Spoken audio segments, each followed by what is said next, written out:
Hej og velkommen til den her video. I dag vil jeg godt vise jer hurtigt, hvor man downloader WinRAR.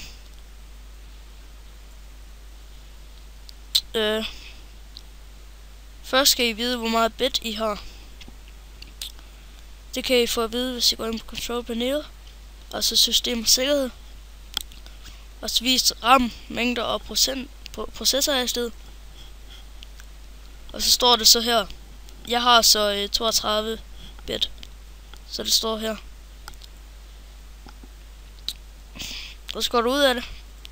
Så tager du engelsk eller dansk. Jeg plejer bare at tage engelsk, så. Og så downloader man. Så skriver din e-mail.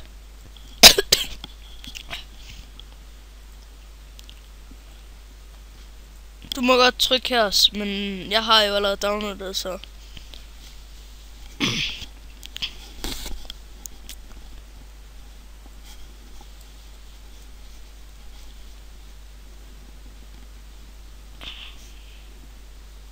Så I plejer at få en mail her. Så plejer jeg at få en meddelelse. Altså jeg har meddelelse, det er sådan her. Og så skal I bare trykke der.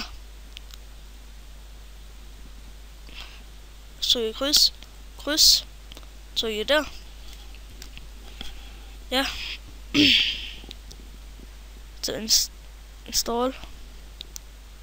Altså installer.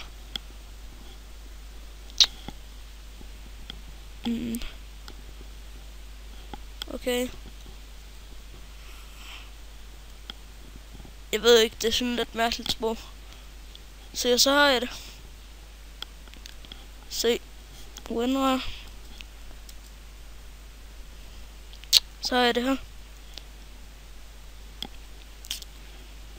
Tak fordi I gad at se med. Håber I skriver kommentar og liker den her video. Og tak for nu.